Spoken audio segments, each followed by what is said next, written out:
everyone. Thank you so much for joining us for another episode of Beyond the Tipping Point. My name is Tina Bowden. I'm a doctor of metaphysical science and consciousness researcher.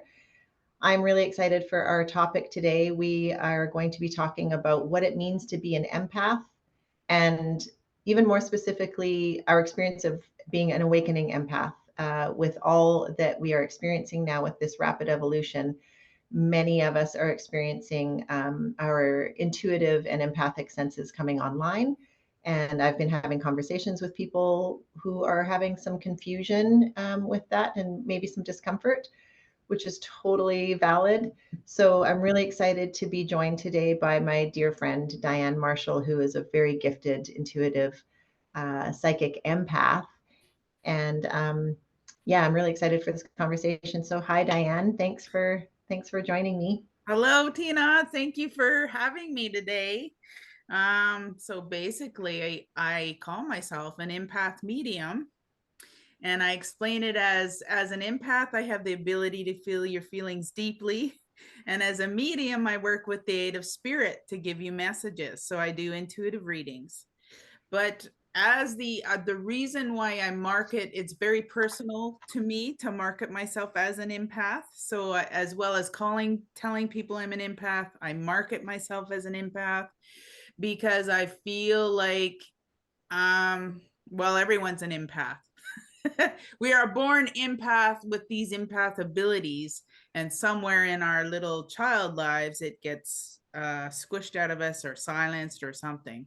But it's important for me today and going on into the future to have empath visible, to make people aware of empath, because people aren't aware. And they're like, well, what is empath? And they act like it's new, and it's really not new. Mm-hmm. It's not a new age thing, quote unquote.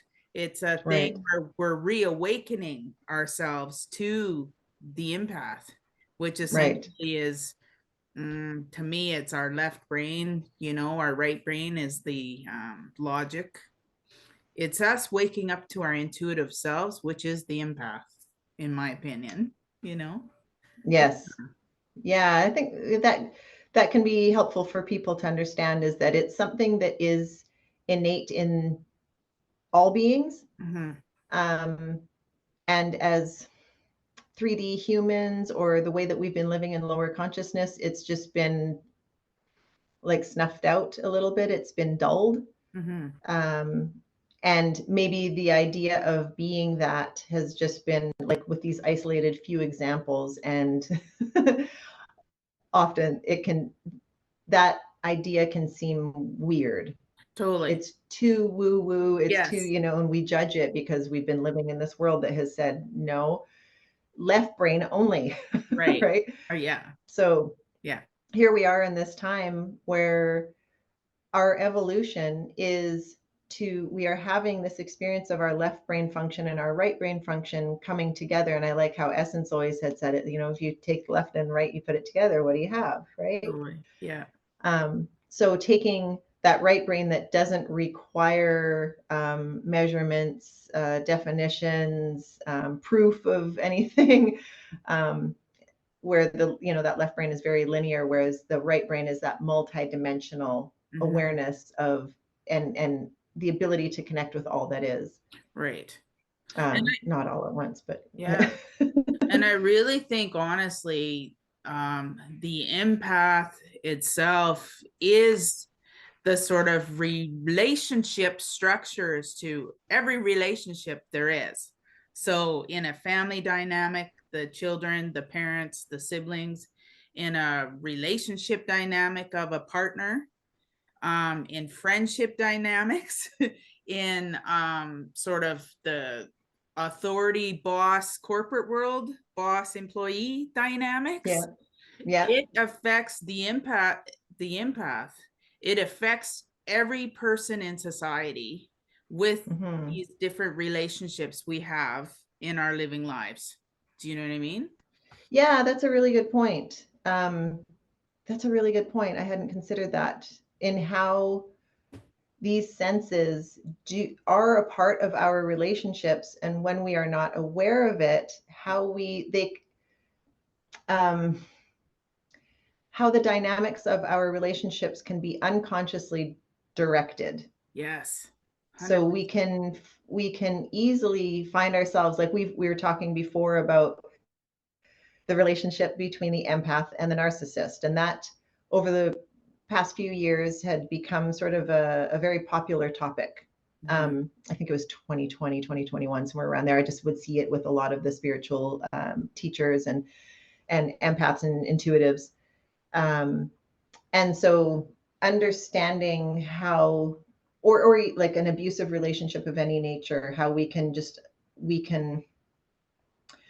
unconsciously repeat these patterns. And when we become aware of our sensitivities, then we can consciously recognize in ourselves how it feels when I come into contact with that energy that I've learned, nah, let's not, I don't need to repeat that again. Yeah, 100%. And I feel like as little children, very small children, we go into the educational school system, or we come from, well, first of all, it starts with our family. So we're around our parents, our siblings, whoever we're around in energy. We will pick up from them, because we're such strong empaths. We'll pick up feelings from them and different ways of responding. That's how we learn, right? And then when we hit this educational school system, that's when I feel you'll either be supported in your empath, sensitive. I want to say sensitive. I want to put the emphasis on sensitive, because all my life I've heard you're too sensitive, you couldn't handle that, or whatever. So whoever have made sensitive like it's a bad thing. Right. And sensitive is not a bad thing. We're human beings. We have feelings. We have a heart. And that is what you and I feel like this work we're doing today, I'm so grateful that you've invited me here, because we need to be in our hearts. We need the sensitive to heal this world. We need the empaths to be completely in their self-sovereignty and awake now. You know what I mean? Yeah. So in that, right. The empath. So I know one of your questions was living unaware of being an empath. So I know for myself, I was unaware. I mean, I knew that I felt things, but I didn't know what they were. It was confusing. It was like, oh, why all of a sudden do I feel sad? Or why all of a sudden am I getting angry? You know? And then it wasn't until now that I'm older. And I hate that sort of, oh, you learn all these things when you're older. And it's like, the whole wisdom of life. Why couldn't I have known that when I was 20? And then they say, oh, well, that's just a process. But if we could educate everyone, young and old, in this, it's just so profound. You know what I mean? And so, so being an empath and we're not aware of it, I feel strongly that empaths have a high psychic ability. It goes hand in hand. I agree. I actually feel that two sides of the same coin. Yeah, 100%. Because I find psychic. Sorry. No. I find the psychic sense or the psychic ability to be sort of an umbrella or a canopy. Right. And under that, there's the empathic. There's my partner and I were talking about how we perceive, because he's highly intuitive and empathic as well. And so we were talking about how we perceive the difference between intuition and being empath. And so I don't know if there's anything there that, like, I think there can be some subtle distinctions between all these things, but really they all fall under that same umbrella. So a highly sensitive person, HSP, right? That's been something that's come up for us to recognize about ourselves. The intuitive, the empath, the psychic, these are all natural senses of the human being. Right. I totally agree. 100%, right? And And really, I hope that if anybody is feeling confused as to, feeling confused as to why they feel things that like in the way that they feel them, or the experience they're having them of themselves, and maybe having criticism, being criticized for it because of somebody else who it's, still dead asleep in them. Right. Totally. But we are having this very rapid awakening. Yes. And so, if for nothing else, to know that for somebody who is feeling confused by it, it's valid that it's confusing, Totally. and keep going, Yeah. and just keep exploring it, talk to others, because I think it's a superpower, really, because 100%. it's Yeah. essential for. It's like, I like how you're saying with the heart, these are all senses of the heart. So Right. when we live in our heart, then that right brain, we're living in the right brain. We have the empathic sensibilities, the intuition. This is how we evolve to become telepathic Mm-hmm. and telepathic. We Totally. can't we can't just jump to that way of being without Right. um, getting these parts of us to come online. Mm-hmm. Totally. And I think you're right with it's a superpower. And I feel like, so as an example, when you have a partner that you live with and you sleep in the same room with, you totally we blend our energies with them.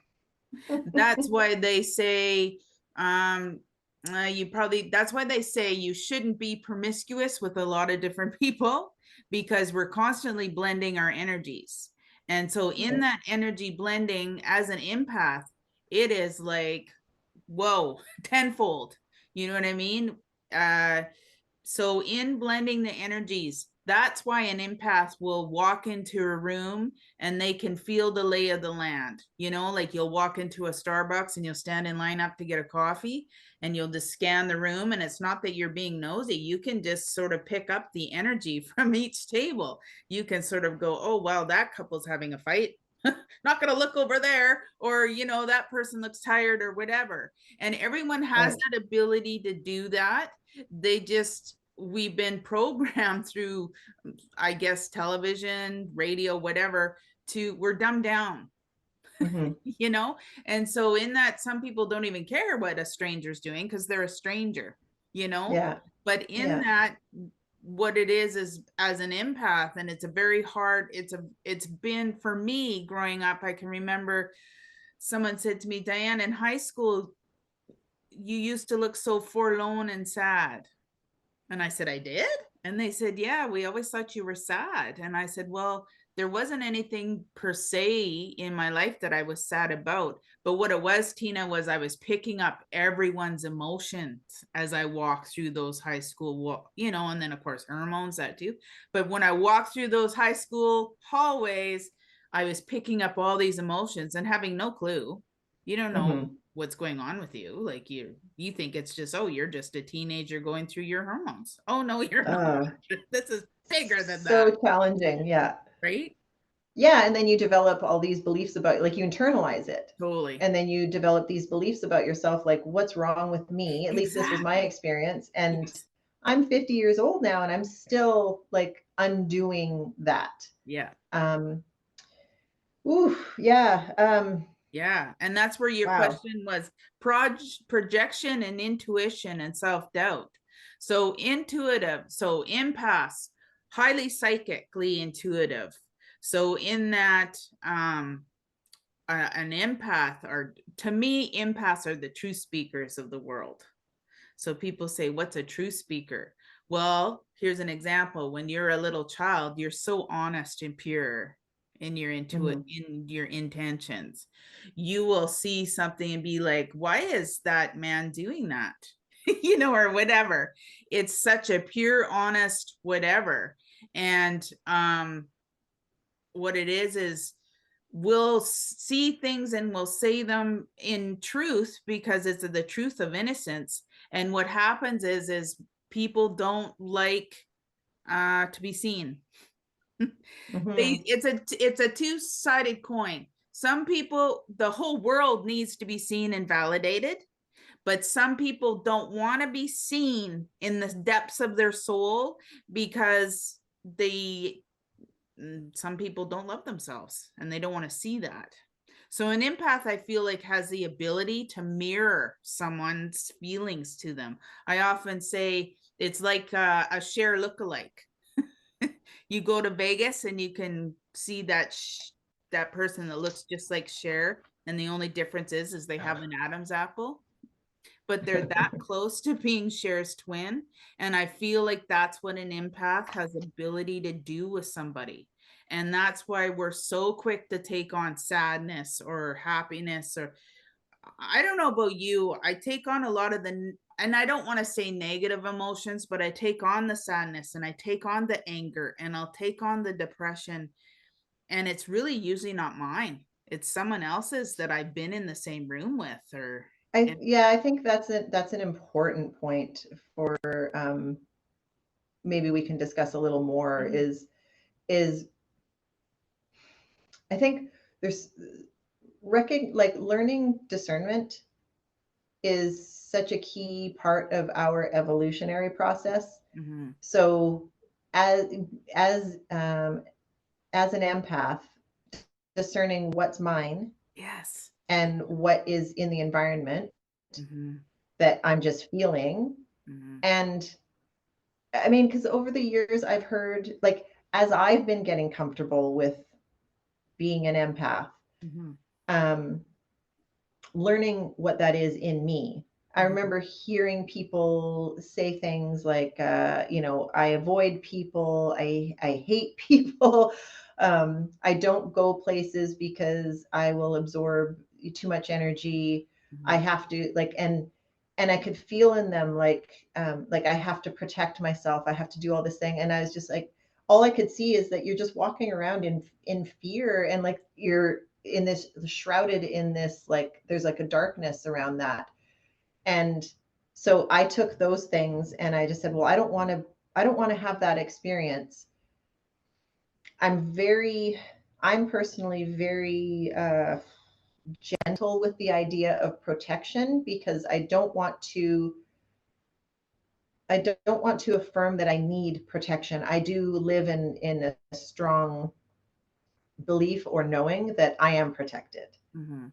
It's all good. I am one with God and it's all good. There's nothing to protect myself from, Mhm. but there are energies and I understand that. And so for me, like one of the notes that I made there too was like being an introverted and extroverted, or because I just learned that recently. I hadn't really considered that with introversion and extroversion regarding being sensitive.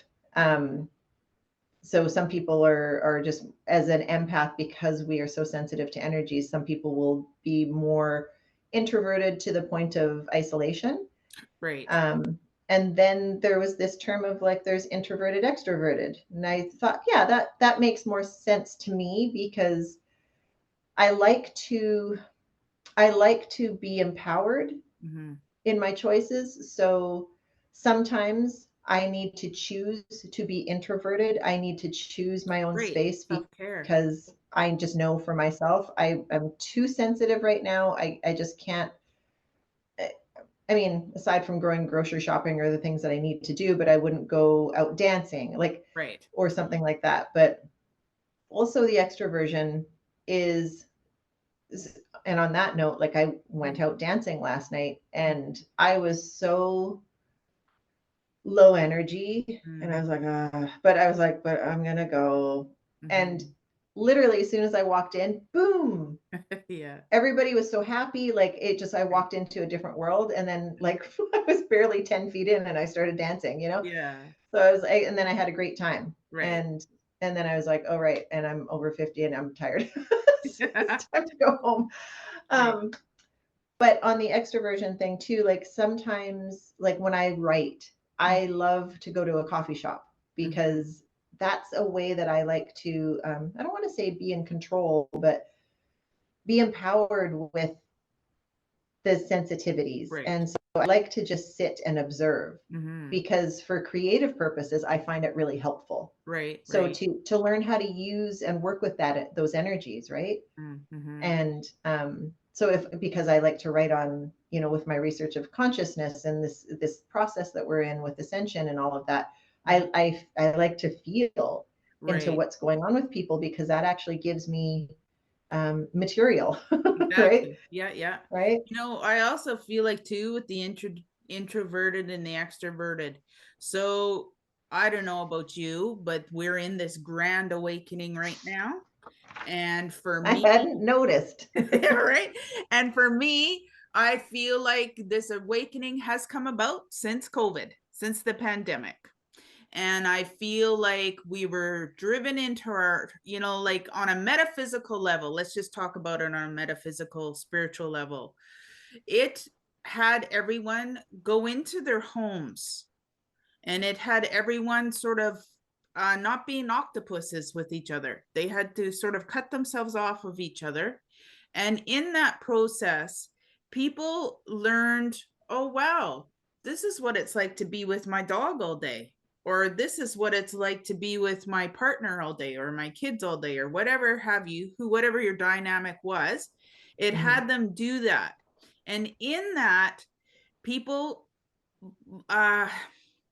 people got a good cleanse. Yeah. People got cleansed because they weren't out and about, and they weren't, with a million other people. Do you know what I mean? And so in this cleanse, in this big, what I like to call it is a COVID awakening, is it made people realize, oh, wow, I actually have my own feelings, and I actually have my own thoughts, and these are mine. And it gave them that opportunity. And that's why we're having such this huge, to me, this massive change, this massive shift, because I've often and so then in that sort of self, people were made to look at themselves through COVID. They were made to sit still and go, oh, wait a minute, I guess I'm feeling this way because of whatever. So it was a massive self-examining is what that did. And in the sort of empath world, it made us realize, oh, wow, I am feeling this sensitive to you when you walk in the door, or what have you. Do you know what I mean? It made people wake up to they started questioning, I feel like, is what's happened. We're questioning things now that we never questioned before, Yeah, I think it gave people an opportunity to stop doing. Right. Yeah. And be. Yes, totally. And because we are human beings, with an addiction to doing, being, to doing, and take that being and just put it on a shelf and just we'll deal with it later. Yeah. And just question mark, don't understand the power of being human. Yeah. We will say things, right? Like we know, we can recognize that we are eternal spirit being human for a while, but we don't understand the power of that beingness. Right. That's the creative power right there, right? And so when everything just got still, and then it feels like that also gave a lot of people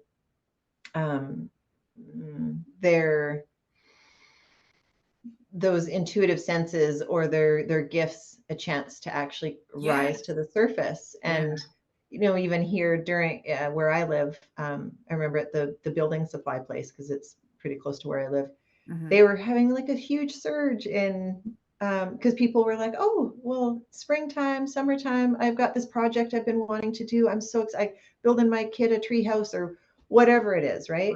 Yeah. Heart. Yeah. Yeah. And so that's such a big, so, oh gosh, there's so much to say about this, because the whole this time okay, here's my teaching tool. It's super fancy. Oh, that's so cool. Yeah. I don't know if you can see it well, but I can. That's awesome. So in this context, so this white ball would be COVID for that time, right? Yes. And then these are all different perspectives, right? Like there's so many, and I can also call them rabbit holes. Yes. All valid. There's, there's purpose in all of them. Yeah. Right. Yeah. But again, it's like understanding that this served a purpose. And we can look at this through fear. We can look at this through endless, right? Everything. Like Totally. talk 100%. to 100 different people and you'll have 100 different versions, for right? sure. For sure. Although probably two main, right. Fear and love, right? Yeah, exactly. But all purposeful, because there are things that we needed to experience this collapsing of the house of cards that we were living with.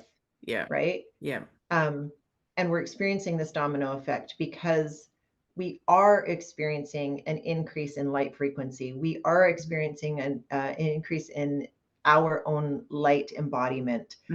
And of course, with that, simple perspective, simple way of looking at it, it's just all energy, more light energy in a dark world. Right.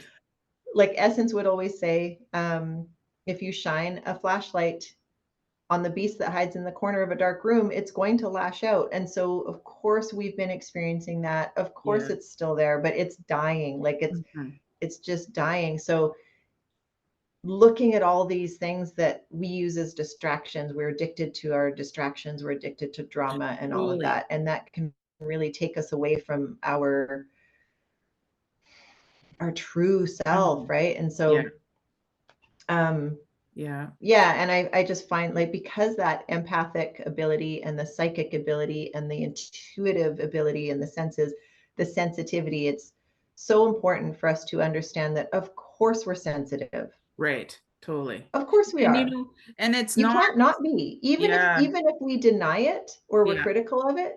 There's a sensitivity to the idea of it.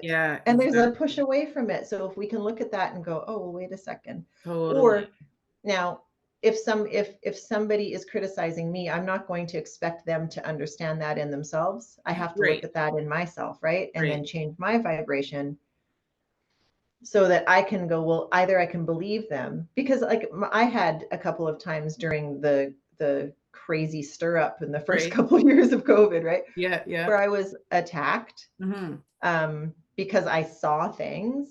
And so I started talking about them, and then I'd get like attacked, and I'd be like, what? And my sensitivity, I was like, whoop, and the world got so loud. This is also something I wanted to really touch on for people who had this experience. Ooh, because it was like, when you're sensitive to energy, like this world got so bloody loud, right? Right. Yes.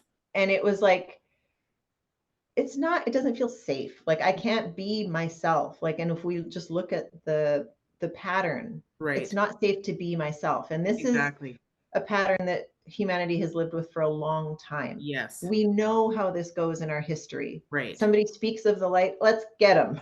Yeah, totally. Yeah. Can't have it. Yeah. And so, but that we had to bring that to the surface. Like we had to shine the light on that. And so all that is it's just all of that stuff coming to the surface, but it still was also bringing up the fear and the stuff that's in our cellular memory from 100%. Being human in this world that has said it's not safe to be loved. Yeah, right? Exactly. Yeah. And I feel like too, like when you talk about, there's a part, one of our things was like observing or offering unsolicited guidance when someone hasn't agreed to it, and detaching from that. So as an empath, I don't know about you, but I really go from a pure, probably naive, innocence when I am true speaking. So in that, I see people as souls, not necessarily a gender of man or woman. And they say, and on a medium perspective, according to Sylvia Brown in her Afterlife book, when you are on the other side, they are all just souls. I mean, even biblically, we're souls, right? So I look at a person as a soul. So as an empath, to me, this is my definition of being an empath. I'll look at someone and I will always try to find the good in them. sometimes that's to my own detriment, because Sorry, could you repeat that? There was just a bit of a glitch there. Your definition is? so for me as an empath, I always tried to find the good in a person. Sometimes it's to my detriment, because this is where the detachment should come to play. You know, I can't change somebody. We can't change anyone but ourselves. So I understand your question when you're saying, do we have the right to tell someone their business? You know, like on a truth speaking level, that say our third eye, our psychic intuitive eye can see. But at the same time, if we're not making someone aware, then what is our purpose here? Like, we're the wake-uppers. Let's talk about it. Okay, You know? because of course there's no real right or wrong approach to this, right? Right. Because as somebody who is who does have an ability to see into somebody's energy and can see their truth, yes, and also recognize that they don't see it, right. You know, what I personally boil it down to is, I really like what Essence said. I love so much of what Essence has brought to us, but Essence said regarding relationships that the sole purpose of relationships, and SOUL, but SOLE and SOUL, as far as I see it, the sole purpose of relationships is that we give each other an opportunity to choose who we want to be. So empathic, intuitive or not, it doesn't matter. Yes. Because as an empath, or as somebody who maybe has some senses of things, I'm still having a human experience. So that, you know, it's a constant dance of just having an experience, and it doesn't really matter, you know, just don't hurt anyone, don't, you know. Yeah, for sure. All those things. But there's always a spectrum to everything, right? And there's that center point. And when we start to stretch out from that center point, oh, sorry, I'm backwards here.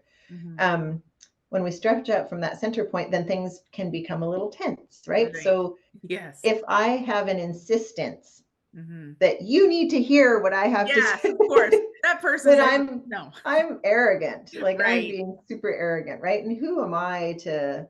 Well, and they're not going to receive it anyway. No, so it's just wasted energy. So just like, again, discernment, right? Of like, and I feel like that's been a big thing for me, especially in the last year, last 4 years for sure. But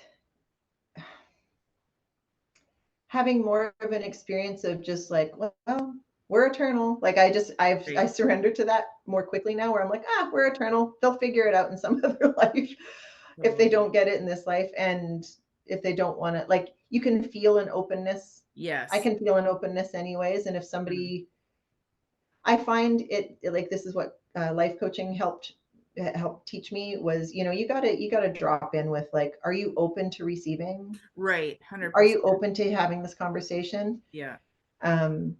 You don't just want to run up to somebody and be like, I see something, you know, because it can be a little jarring to their system if they're not open to it. It can be aggressive. Right. And it can be a bit violating for them because it's unsolicited. And because we have free will, I feel that it's important to at least give somebody the opportunity to consent. Totally. Right.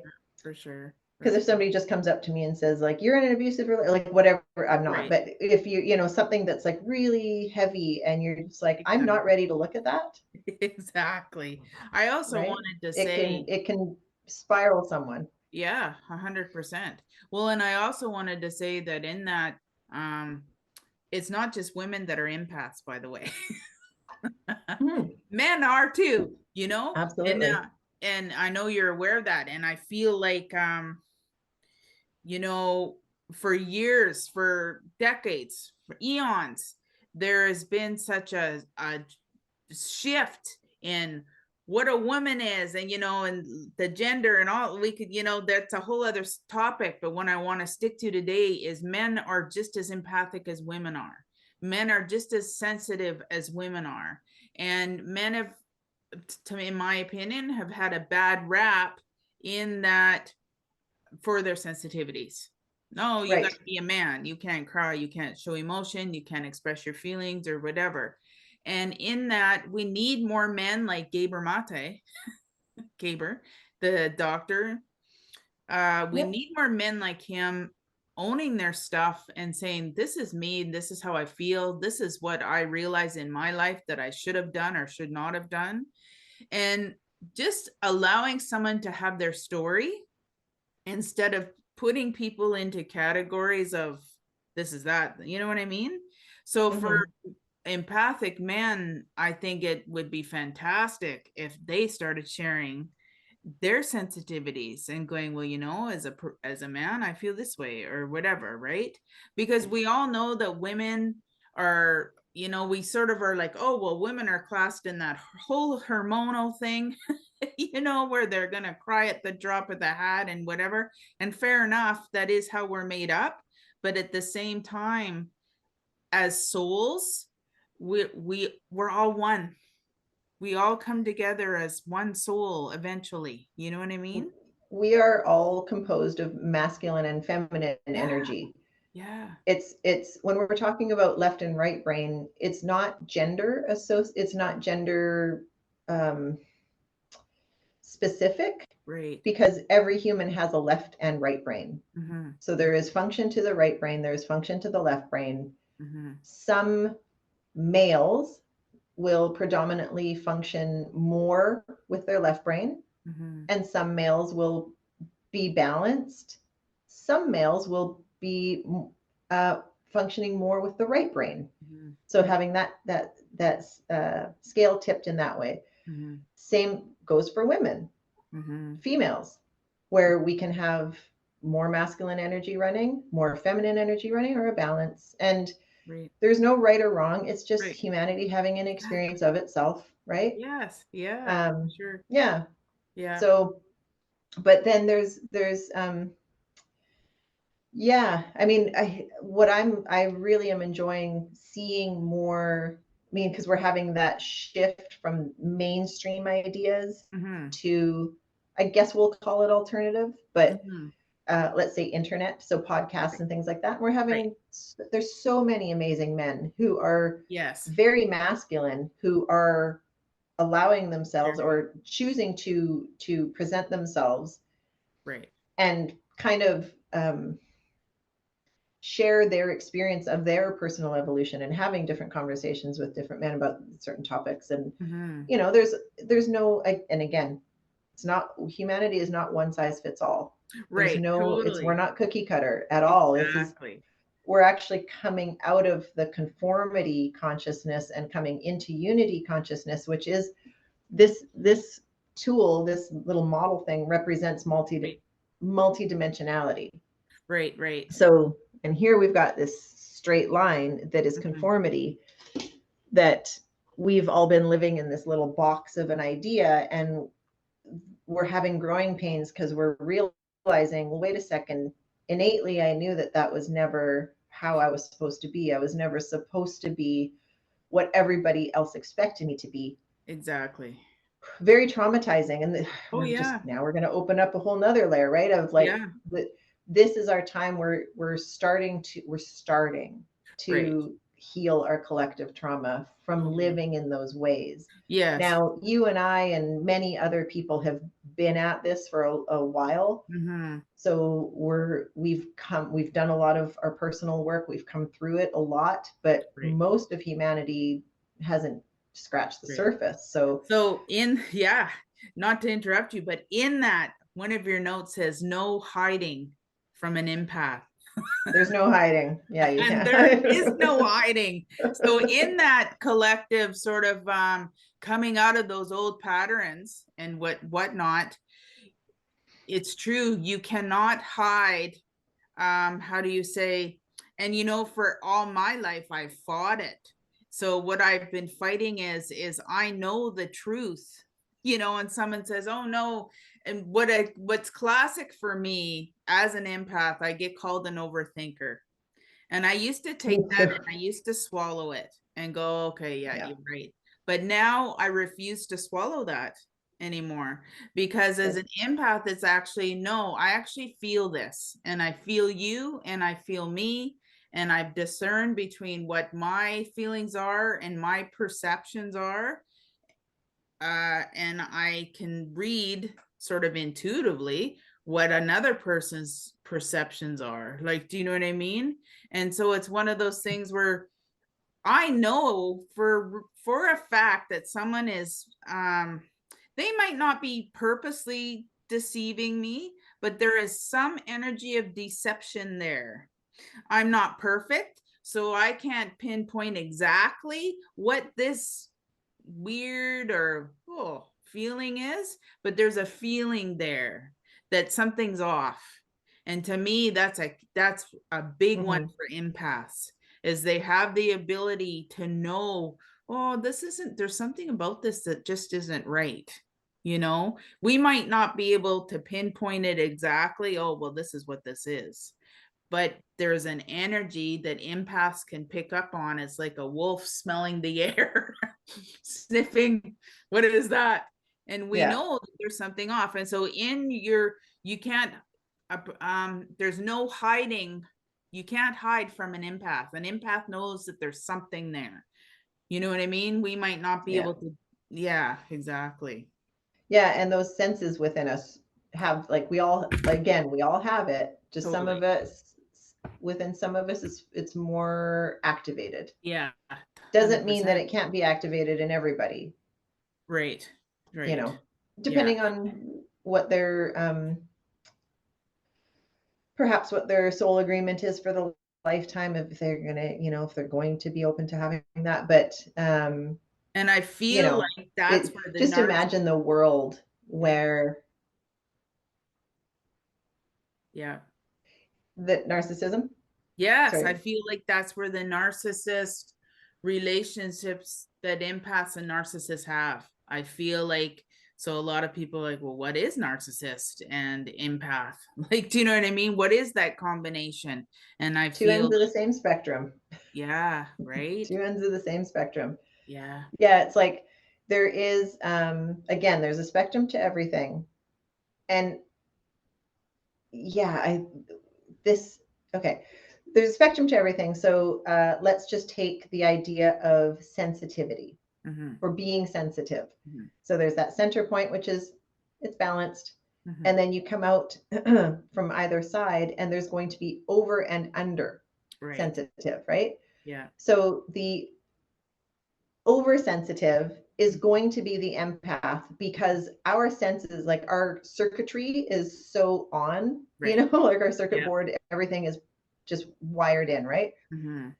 Not to say it's all 100% functional, but it's just the wiring is there. And then with the undersensitive, the oversensitive can't understand the undersensitive because we're too far apart. And the undersensitive or the insensitive can't understand the oversensitive. So we tend to judge things that we don't understand. So, going towards the insensitive end of the spectrum is where we move towards the narcissistic end of things. Right.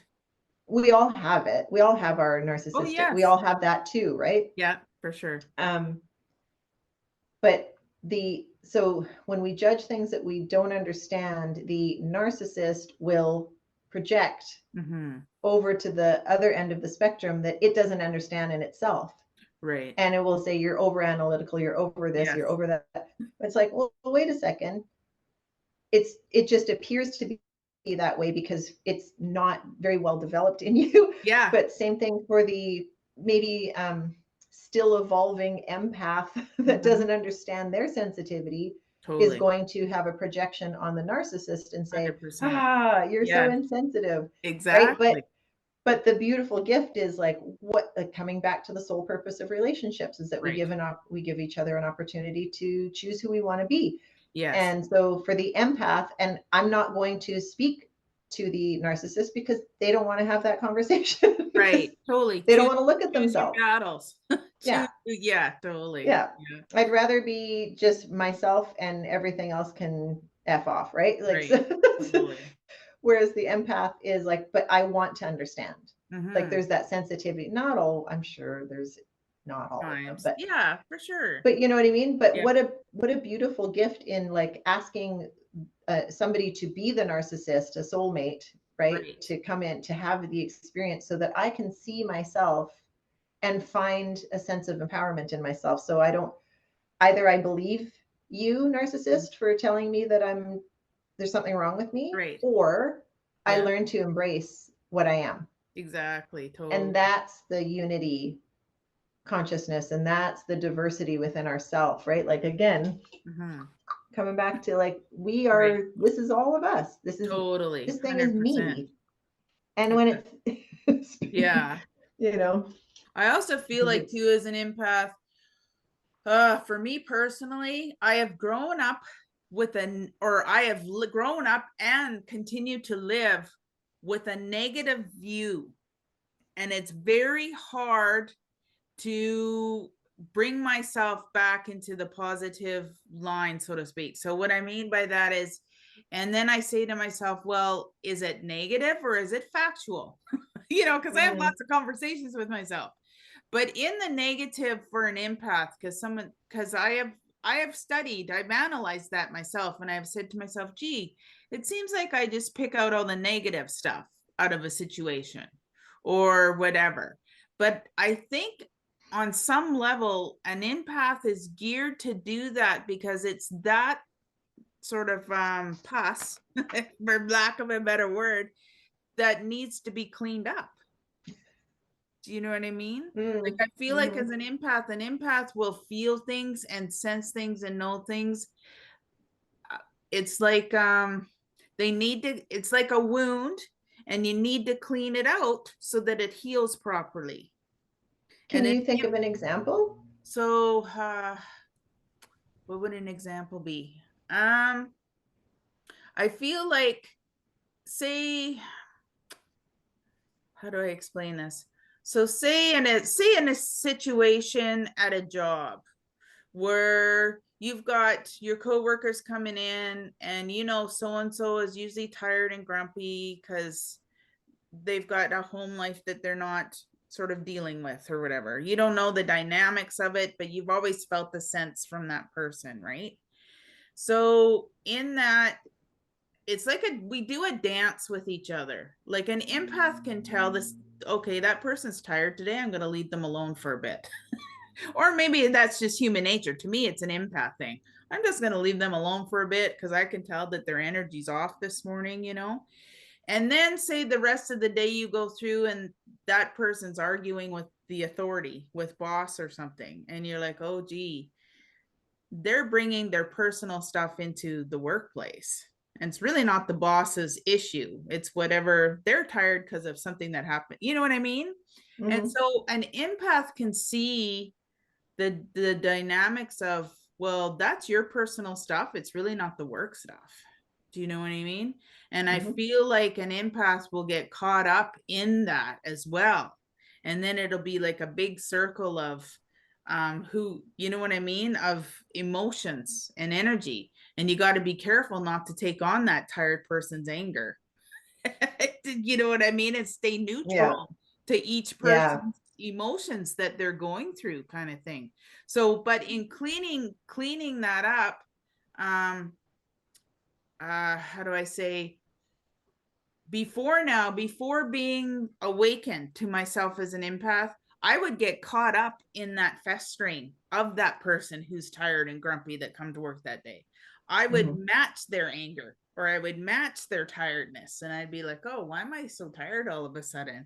And not realizing it's because I was standing working beside Buddy for the last hour. And I was totally absorbing him or her, you know what I mean?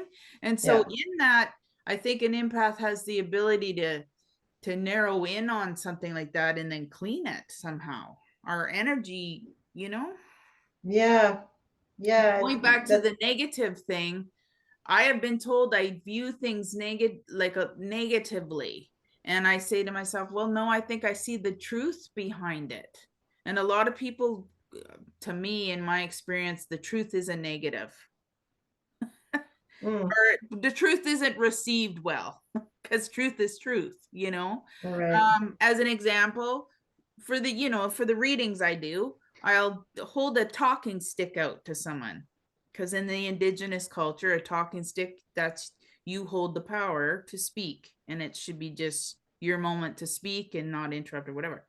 So I'll pass the talking stick to someone and I'll say a truth, and they'll be like, well, what do you mean? And I'll say, well, what a truth could be, I love waking up at 5 o'clock every morning because I love hearing the birds sing. Or a truth could be, I really hate waking up at 5, but I have to do it because it's my job. Mm. Like, you know what I mean? There's a positive, like, do you know what I mean?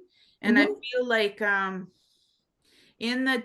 feel like an empath sees the truth that people don't want to reveal. For me personally, I feel that's one of my biggest traits as an empath, is I feel that I could see beyond the layers of sort of hiding, and I know the truth is there. I might not know exactly what the truth is. And then again, like you said, it goes back to discernment. Should I be telling someone their stuff? Probably not. It's not going to be received well. But at the same time, I feel like the empaths are here for a purpose. We're our purpose. What is our purpose as an empath? What do you think our purpose as an empath is? Well, that's interesting. What I'm seeing with twofold. There is a purpose in that,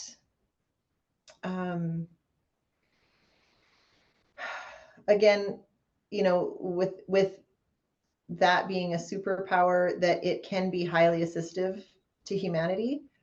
And I would say in this time, being an empath is also part of the soul's journey, because it has been quite challenging.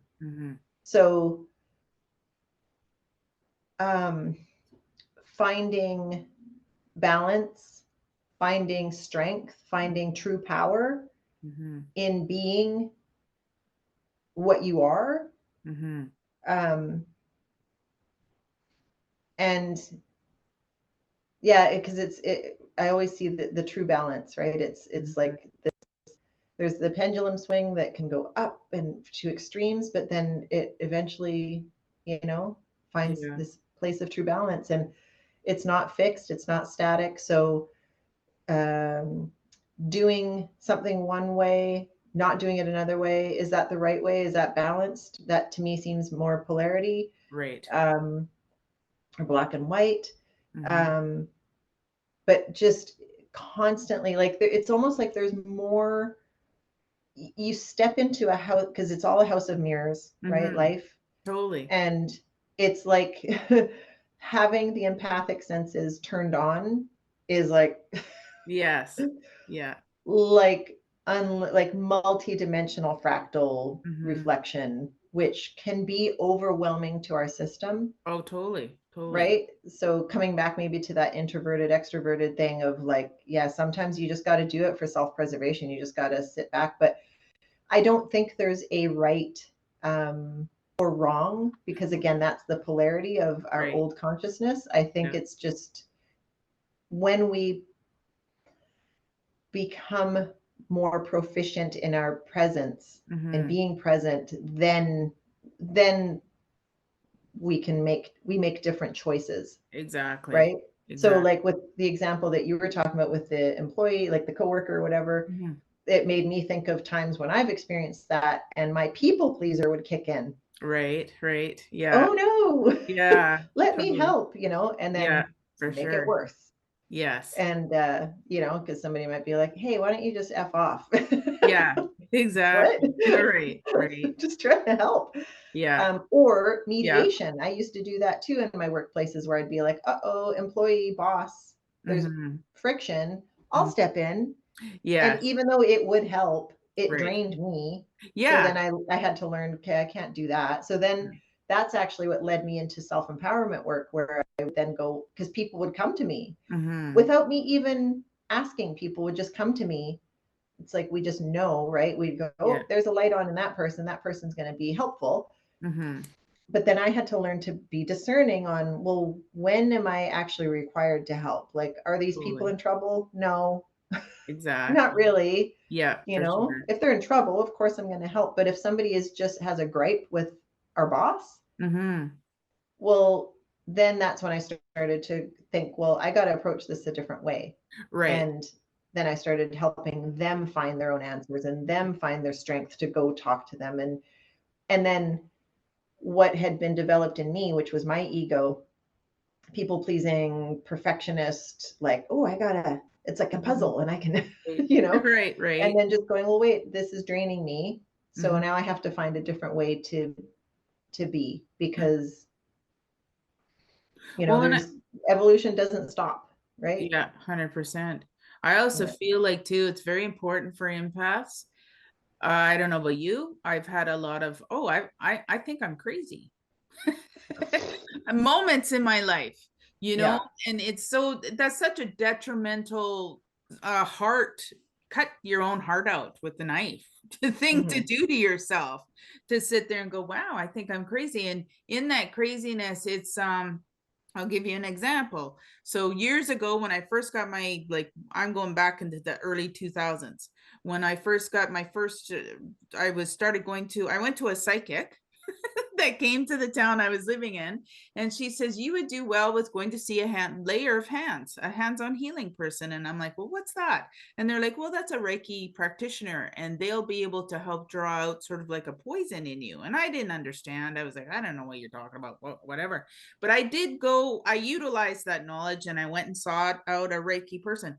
Now I said to this person, I'm very open to what you get. So give me the woo, you know? And this person had asked me, do you know what? And I'm not going to say the names because I want to be politically correct, but they said, do you know so and so? And I'm like, well, yeah, that person's really like, that's my close relative. And then as I was like, no, wait a minute, that's my ex-husband's relative. And so the Reiki practitioner says, well, do you have some stuff with them? Like, you know, emotional stuff. And I says, well, I don't, but my ex does. And she says, well, that needs to be cleared up. That needs to be healed or addressed or whatever, because you're carrying it. So by telling you this story, I was carrying all the angst, all the sadness, all the anger that my ex-partner had. And it wasn't even, Mm-hmm. do you know what I Right. mean? I was I carrying do. all I of do. their stuff. And I noticed, like, I'll do that with even with my own children, like my own child. I'll Mm-hmm. carry their stuff. And it's like, Mm-hmm. wait a minute. So an empath, it's crucial to sort of cut your octopus tentacles. You've got to draw them back into yourself, because we will carry the emotions of other people, and they're Mm-hmm. not even our emotions. You know what I mean? Okay. I Yeah, do. I want to open that up a little bit more, for but I sure. also just want to share, when you're talking about like those moments where you look at yourself and think, am I crazy? Right. So I don't think that this would be unusual for other people to look at these last 4 years and since 2020. And I don't call it COVID, because it's not COVID. Yeah, It's no, it's and yeah. it's the energetic shifting that, like, Mm-hmm. you're Mm-hmm. right, everything just, snow Mm-hmm. globe just got shooken up. Totally. So when you are somebody who sees Mm-hmm. that we are illuminating the dark, and therefore there's dark, Yes. hey, oh my God, and having the experience of that, and it's not like yay, Mm-hmm. Yeah. but and then having people that you've been in close relationship with for a long time. Yeah. And sometimes, like, I've talked to people who had very conscious community who ousted them Mm-hmm. because they were like, hey, I'm questioning things because I see this, and I'm piecing these things together, and Mhm. intuitively, I'm feeling something's up, something's not right about this. Mhm. And then you get labeled anti this, you know, all those things, and don't talk to me, and unfriended on social media with like no dialogue, and just Right. like the uprooting of that whole experience. Yeah. And especially if somebody, and sadly, because there were a lot of people who were, you know, living in their bubbles, who maybe didn't have a lot of like conscious relations, and so they didn't have anybody to have these conversations with, and hopefully they do now, because, you know, new Totally. tribes are forming. And but yeah, I mean, I live in conscious community with my, like, that's my bubble. It's Right. rare to have, Yes. not many of my relationships aren't that. And Right. those ones, I, you know, they're a different dynamic. Mhm.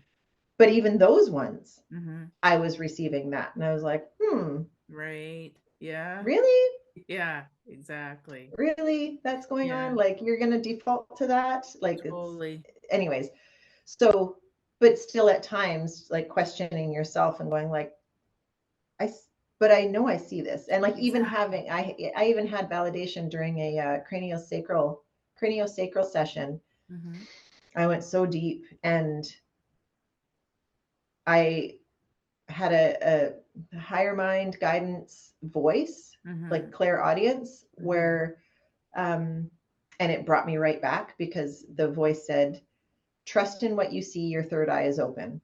And Mhm. so that was validation. And Right. I was like, okay, I'm not crazy. It's Yeah. okay. It's a crazy time, Mhm. but I don't have to carry that. So I'm Exactly. not crazy. But Yeah. coming back to, so before we started recording here, Mhm. I was telling you that I looked up a brief, like, just whatever the first definition of what is an empath online. Right. Yeah. And so the first definition was someone who absorbs the world's joys and stresses like an emotional sponge. Mhm. And it's like, whew, like, that's pretty descriptive and Totally. seems to be pretty accurate at times. And so another thing I wanted to discuss was how, we can carry Mhm. trauma from others. Yes. We absorb it, but we carry it. So with our parents being in utero, like all of that stuff, being in the Totally. environment. And I think this, like, again, with the empathic sense, whether it's turned on or not, Mhm. doesn't matter. It's Mhm. still like, I've had an experience where, like, most of my life I would ask myself, like, was I abused Right. as a child? Yes. And then a very close family member had, a sudden remembrance of a Mhm. regression, a Mhm. regressed, or sorry, repressed memory, Right. um, of sexual trauma Mhm. in childhood. And so, like, oh, okay, well, that makes sense, because Right. every time I would tune into it, it was, no, Yeah. it's not yours, you know? Totally. But And I really, the confusion, yeah. like, why am I feeling this so Mhm. strongly? Like, I feel it like it was my experience. Mhm. And so, because we are all connected, Right. it's all connected. So, in this time where everything is just like, Mhm. just exploding, Yeah. um, that can be very confusing for people as well. And so then we might isolate, and we might cope with, like, revisit old Mhm. addictive, behaviors, or develop new ones, or whatever. But, you know, the wanting to avoid and bury, because we don't understand what Totally. we're experiencing. Yeah. So yeah, just curious, like, you know, what your Well, experience has been with that, or I also feel like that is why going to say like going so I don't know about you, but there is an RMT therapy almost on every block where I live. You could go into like these okay, clinics. They're just like have exploded, and they're going to mm-hmm. keep going because people are going into Yeah, the alternative uh healing modalities because of the whole doctor yeah, situation, whatever. which is great for us. But at the same time, so these places are exploding. There's like some clinics have 18 RMT, registered massage therapists. And so people are going to these registered massage, they're getting a massage done. Number one, it's because they can get it written off, it's from their insurance if they have good insurance or whatever, medical. But at the same time, on a soul level, on a cellular body level, people are being driven, they're going into these places to get this body work done, because as you said, there is energetic stuff stored up in their bodies, and people don't even realize it. Oh, why Right. is my sciatica hurting so much, or whatever. I'm not registered, but I do Reiki, and I do the non-registered massages. And I know in my experience with clients, almost every person that I have sort of done the energetic work on, they have certain areas in their bodies where they've held an energy. Mm-hmm. And if you're extremely insensitive or extremely empathic, might not even be your pain, your pain Mm-hmm. body. It could be the pain body of your mother or of your Mm-hmm. husband, or do you know what I mean? And Mm-hmm. so people aren't even realizing what is theirs and what is another person's. And it's like, wow, well, this is whatever. A lot of the stuff too is when um, people don't realize, if they were, say, I'm going to use a car accident as an example because it's a little bit, so if they were in a car accident when they were like 15 years old and they're now in Oh, their sorry. 50s. Sorry, just a second. We just Yeah. had a glitch there. Could you go back to car accident? Okay, so if someone, say, had a car accident when they were 15 and they're now in their 50s, granted, age and the aging of body will have something to do with that pain as to why they're coming in, they've got aches and pains, granted. But on some level, I truly believe that if they didn't heal the energy around that accident, it's still going to plague them. Never mind, arthritis and, the breakdown of the physical body. I feel energetically, you have to heal the energy around that accident that happened. And yes, even if it was 30 years ago, if it's coming out in you now, it's still pus under the boil. You know what I mean? And I feel like with empaths, we're like the Atlas, man. Mm-hmm. Empaths have the tremendous capability to carry. We have a tremendous capability to carry. And I feel like that's why, uh, like a lot of empaths will take on health career jobs. You're just graduating. A lot of people are like, a lot of empaths will go into the healthcare field, be a care aide, be an LPN, be a nurse. And it's fantastic. Like, we need you. But at the same time, I know with my readings, this person will come to me and I'll be like, and how long have you been in this field? And they'll be like, oh, well, I took the education. I've been in it for 2 years. And meanwhile, I can tell energetically they're exhausted Mm-hmm. because they're carrying all of their patients that they work on, and they're carrying the ailment of the system itself. And that's a whole other topic. But in that, there's a lot of empaths that don't know they're empaths before they jump into careers that are going to be absolutely devastating for them. I mean, they've got the Yeah. heart for it because Yeah. they're an empath, Yeah. but Right. Yeah, it's a natural calling. It's great intention. And then when we don't know how to work um, with that part of it. right. Yeah. So in that, so I know you wanted to talk about the awakening empath. So we've sort of talked about the the, I don't want to say negative, because like you said, there's a polarity, right? But let's talk about the awakening. So how can you help yourself if you're an empath? So one of Mm-hmm. my tips personally is, you've got to get into solitude and get outside into nature. Like, walk the forest, walk by running water, if it's a creek, a river, a lake, ocean, whatever, and not even take your dog with you. because you will be energetically connected Right. to your dog. Right. That energy from the dog. I mean, you love your dog, but that energy is going to keep you not where you're supposed to be going in clearing. And I feel like another empowering thing for an empath is the mindful. And some people are like, well, what is mindful? To me, mindful is when you start to think about all these other people or situations that are outside of you. And everyone and everything is outside of you. Do you know what I mean?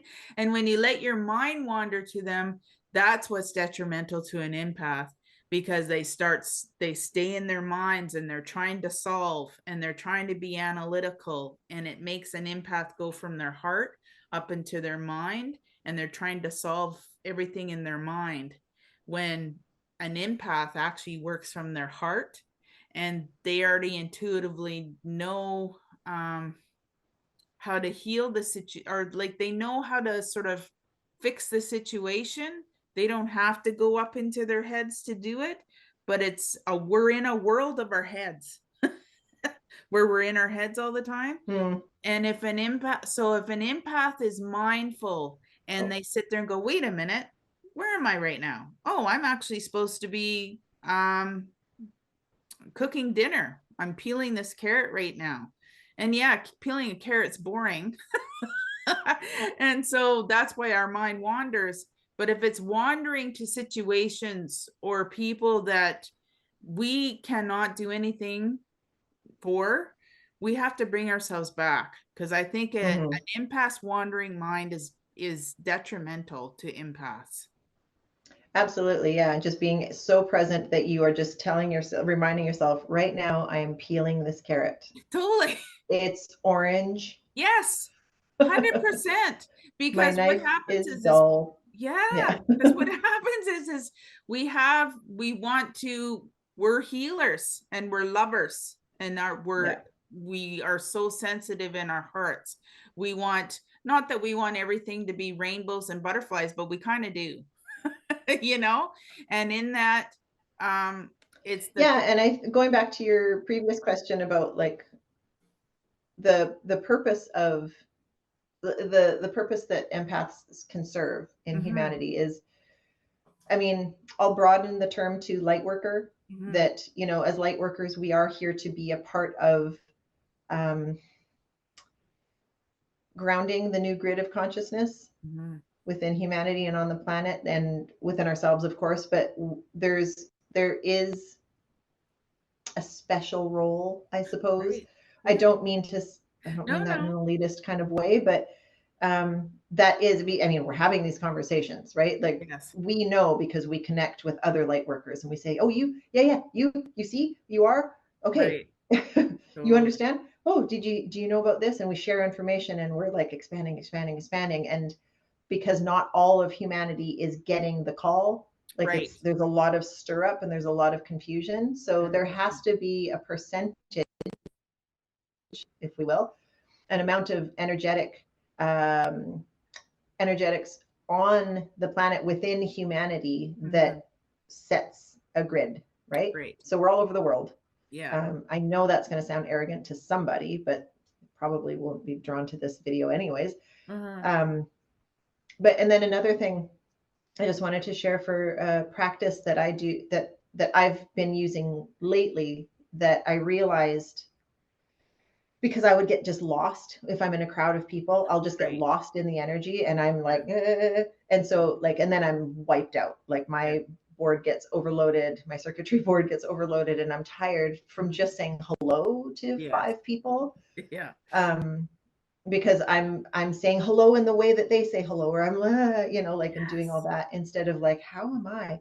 So what I do is I very intentionally connect myself. I just stop all the movement. It's like I'm in a silent film almost, but I'll just kind of watch, and I just see that every being that I'm looking at is a spark of light, that is a soul, that is an element of God.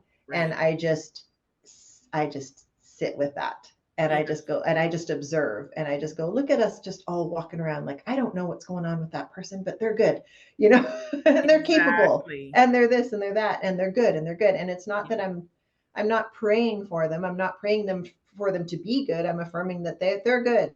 Yeah. They're a wise soul. They are, you know, Right. we're all Right. part of God. Like 100%. it can't be any other way unless Mm-hmm. I tell myself that. Mm-hmm.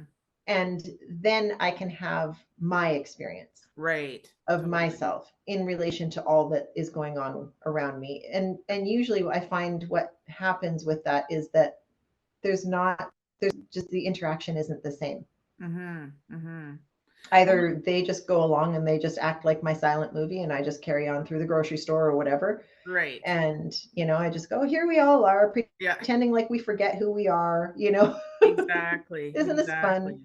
And I'm Yeah. having these thoughts and they're my thoughts and I don't have, you know, nobody else has to join me in this. Right. And then every so often you're just like cruising through the grocery store, especially is because it raises my vibration. I'm Yeah. very aware of that. And Yeah. then somebody will just like lock eyes with me and I'm like, and it's Right. another light worker and it's just like it's or an angel or whatever, but something Yeah. like a validation that just comes in and, you know, Totally. and it's Honestly, I just feel like, that. yeah, I feel like um, we know each other. Mm-hmm. And I mean, we should know each other, like everybody should know each other. But we do, I feel like on some level, other empaths know other empaths. Sure. Either it's a sense, like they sense it or whatever. And, I could tell like an untrained empath, holy smokes, I could be somewhere, but this is before, hopefully I can say before as in I've done a lot of work. I mean, every day is a work in progress, but Right. before now, I would, if someone was angry, I would just pick up on their anger and I would run with it and I'd be honking my horn back at them and whatever. And Yeah. now it's like, so, there's a lot of memes and a lot of things on social media that says, and I mean, we've heard it. We were taught that by our parents, even. If you don't have anything nice to say, don't say anything at all. Be what you like, the whole manifestation thing. Be what you be. You're supposed to be the feeling of what you want to manifest. Mm-hmm. You're actually supposed Mm-hmm. to be feeling it. Never mind putting it on a vision board. You're actually supposed to be in that feeling. So I just had a light bulb moment within the last few days, to be honest with you. And I went, oh, that's what that means. So, Yeah. right? I love that. This long to figure this out. And I just went, oh, okay, I'm actually supposed to be who I want to be to everybody so that I get that back. Oh, I'm not supposed to be angry and grumpy. I'm actually supposed to be happy and serving and be like, oh, okay. And that's going to be what I'm going to call to me. Ding, ding, ding, That's ding, right. ding. Ding, ding. Good for Right? you. I know. I love that because it's such when you get that, when that connects and you're like, Yes, oh, totally. so be the change doesn't mean do something different or force the thing or the whatever. Just what is the change? Exactly. What's the different thing? And Yeah. be that. So Mm-hmm. if I'm freaking out and worry because my bills aren't being paid or whatever, how does it feel? Right. How does it feel when everything is okay? Yeah. So just be okay. Right. Be right. But Yeah. the mind, I Oh, gotta freak yeah. out because we're so conditioned to freak out. Right. But just be, and everything else will take care of itself. You don't Mm-hmm. have to run after everybody and fix the world. You don't have to, I mean, blessings to those who are exposing the dark, but Right. we don't have to fight against the dark. Exactly. That's the opposite of what we Yeah. should be doing. Yeah. Focus on the light, focus on Mm-hmm. our light and the power of our beingness and understand how powerful our consciousness is. Mm-hmm. And use it, learn how to use it. It's very simple. Totally. It's that simple, but our I minds know. have become we've become conditioned to not just trust complication but actually choose it Totally. and insist on it. Yes. Yeah. It's too simple. 100%. Well, hang on, because here we are working with light energy. We all say that this is what we want. We want peace, we want this and that. So be that. Right. And trust, because now we are in this new energy cycle that it's happening. You're not controlling it, even though like we're a part of it. Right. But I'm not controlling it. It's not my job. Like my old justice warrior, my old this, my old, like exactly. That just completely depletes me. I realized very early on in 2020, I think, that I found myself saying, all the times that I've protested, it never yielded me the results that I was looking for. Right. Like never once. Right. Right. Totally. It just, I would get upset that somebody else didn't see what I was seeing, and like, why don't you care? 100%. Now we see that like part of our human consciousness just exactly nuts, right? 100%. And it's not doing anything. It's not changing anything. No. But not at all. Yeah. So that's awesome. High five on that. I know, right? Yeah. It's like, wow, sweet. I'm finally learning all my lessons, not all of them, but a lot of lessons I'm finally learning. And it's like, holy smokes, finally. And I'm sure my spirit guides are like going, hallelujah. Yeah.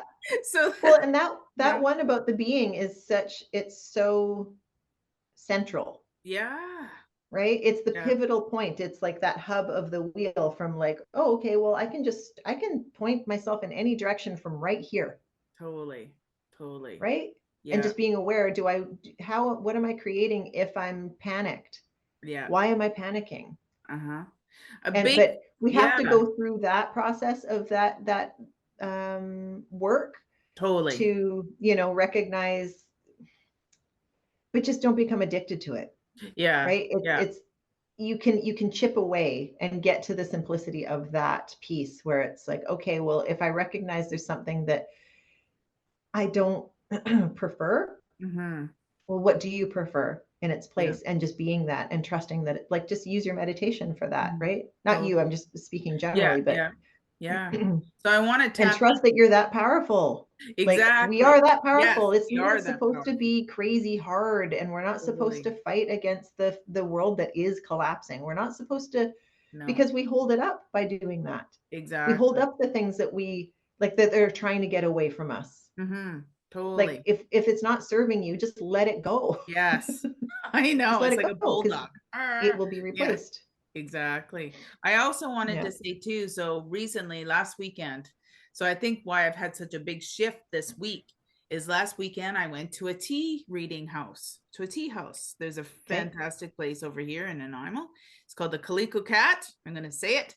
And I went there for a tea leaf reading. And the schedule was a little bit behind, so I got to enjoy the energy just sitting in there by myself. Do you know what I mean? Just sitting there waiting. And spirit, my family's spirit, it was so wonderful. It was so healing for me. But anyways, in that experience that I had, I got the message from the reader that they said, something going on with your gut health. And I went, huh? My gut health? What are you talking about? Since that, and then I went and I listened to them. I went to the health food store. I got some stuff for gut health, and I've been taking that.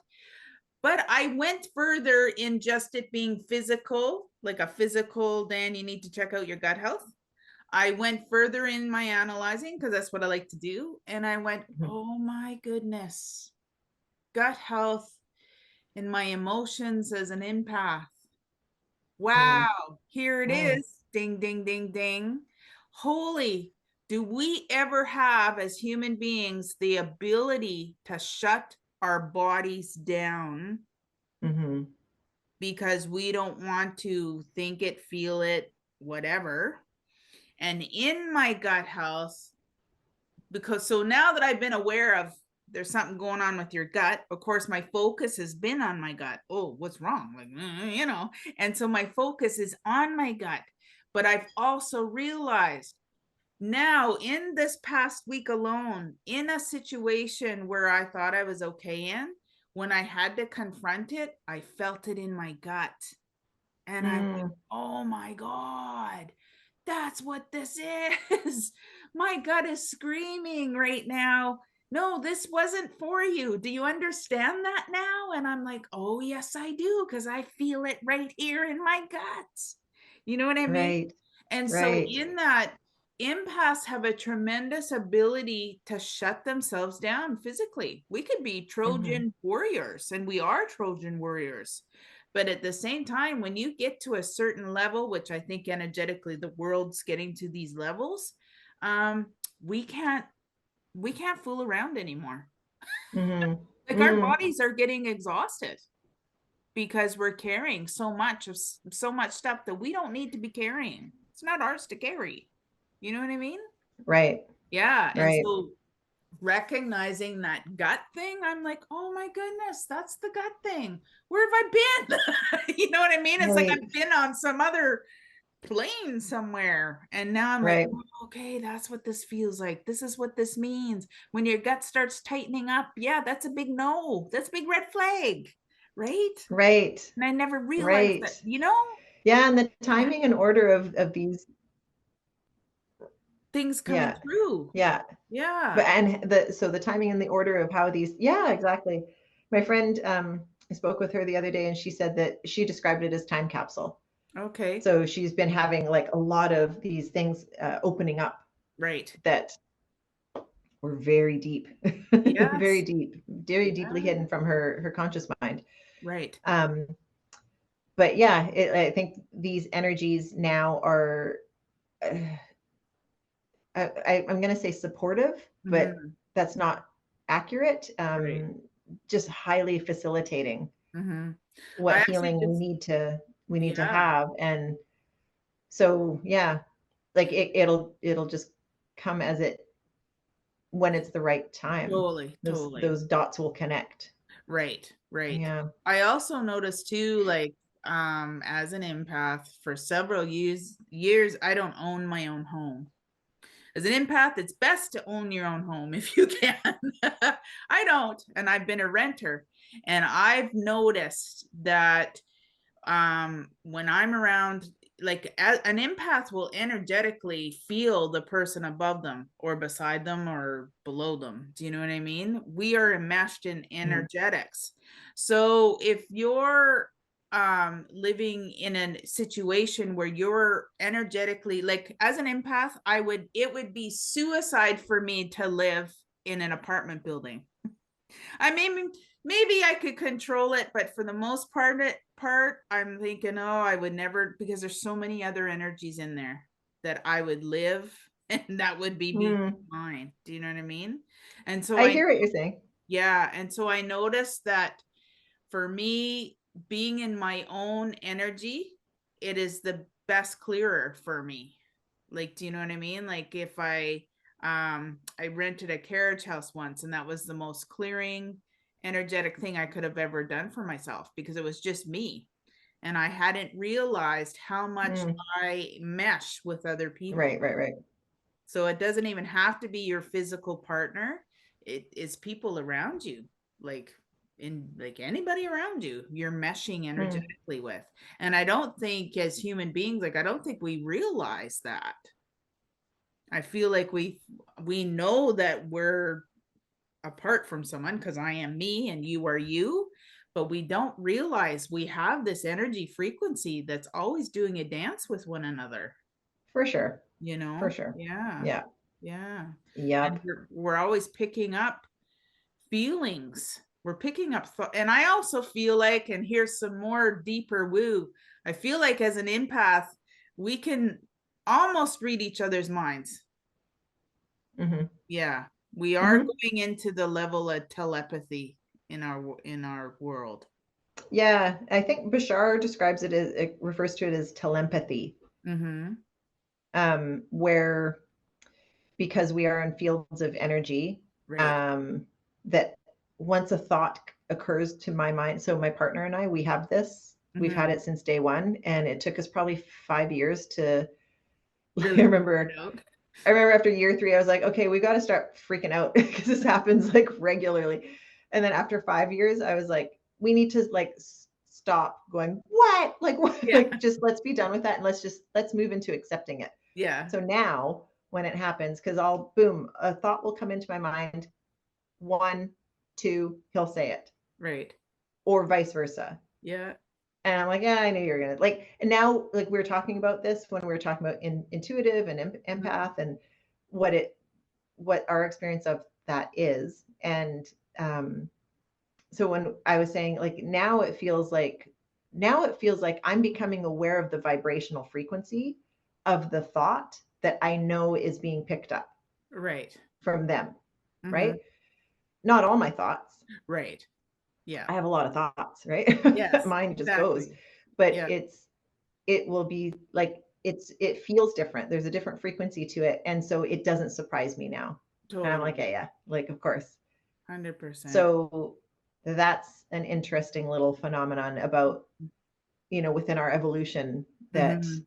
um, I know we're like there's more science that's looking at that and that kind of thing and understanding the quantum field, Totally. right? So it's Yeah. it's all energy, and so as soon as I have a thought, it's in this field of energy that this person and I share, and especially when we're it only happens when we're in the same physical space, Right. and when our auric fields are combined, Yes. right? Yeah. When we're close enough in Mhm. proximity, not Totally. upstairs, downstairs, whatever, inside, Exactly. outside, but Yeah, for sure. yeah, that's when that happens, Mhm.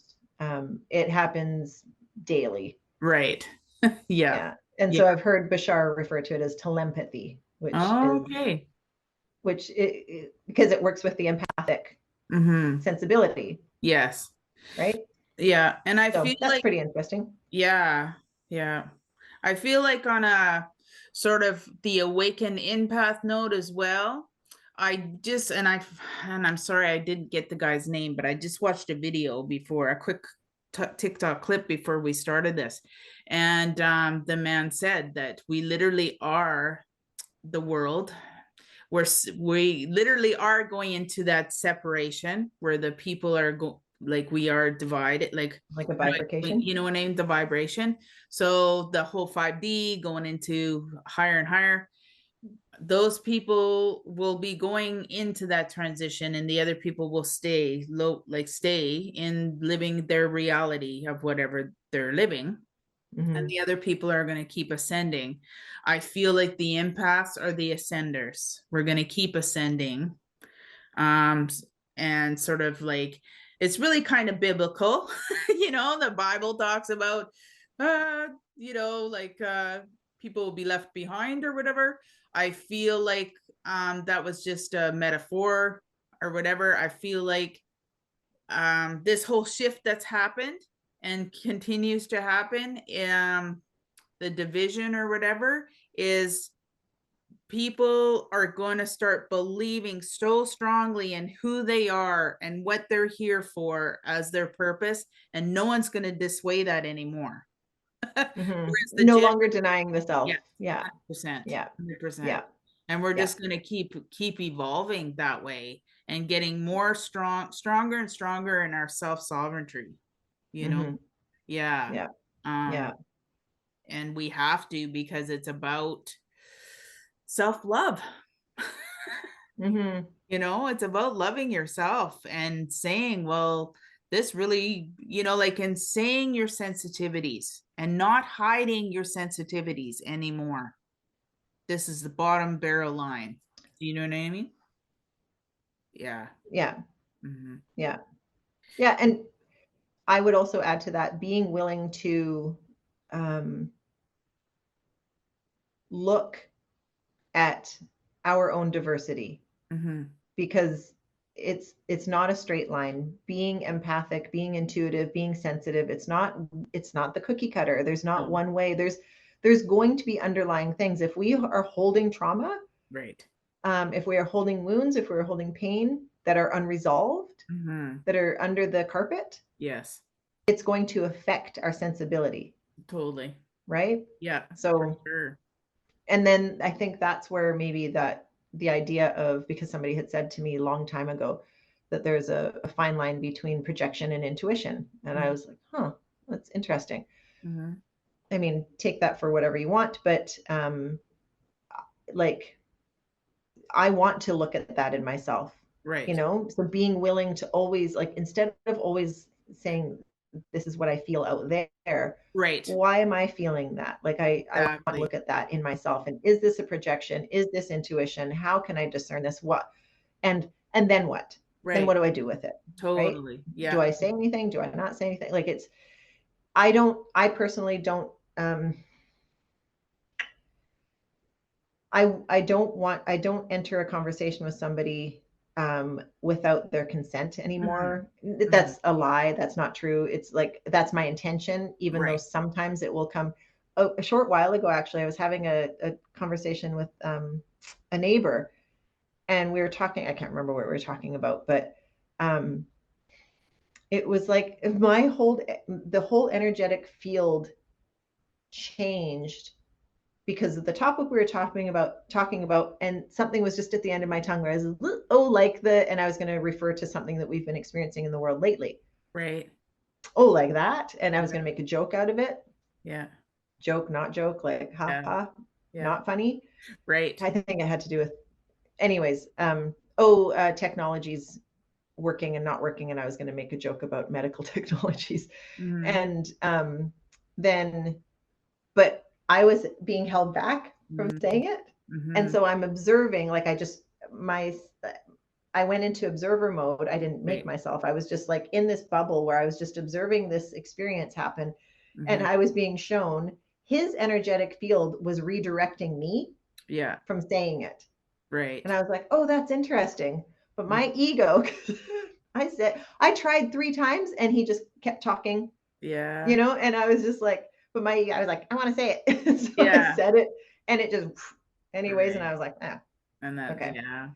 And that was the lesson for me, was like, it wasn't going to land anyways. So just don't bother. It wasn't about being offensive or anything like that. It was just like, they're not going to receive it anyway. Yeah. They're not gonna.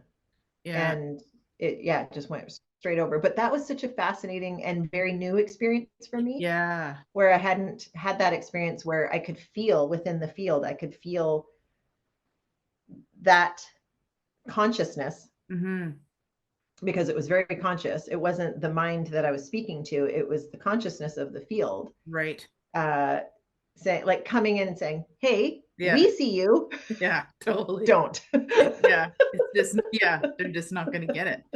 100%. And that there is this sort of this separation. And when I talk about leaving people behind, or people are going to ascend and other people are going to stay at this level, that's exactly, you just described what that meant. Is you could have, the guy wasn't going to get what you were meaning. So that's the ascension. You're going to keep going on into your thing, and he's going to stay living there. So that's a perfect analogy of what, you know what I mean? You nailed it there with that. Because we're not going to change. No one's going to change anyone except for themselves. Like, that kind of thing. I want to say too, I want to cover this on this empath topic. I want to talk about, I know for me, I keep my heart closed. And how I know that on a physical level as well is I have a fantastic RMT. He's part shaman, I swear. He will get in there and he tries to open up my heart. Like, he'll do something around my heart physically with his hand. And there is such a deep pain there. And I say to myself, wow, why is my heart hurting so much? And on a metaphysical or spiritual level, it's because I keep it shut down. And I do that out of protection, right? That's why we do that. But as an empath, I feel like in all of the sort of situations in my life, I've kept a chart of them.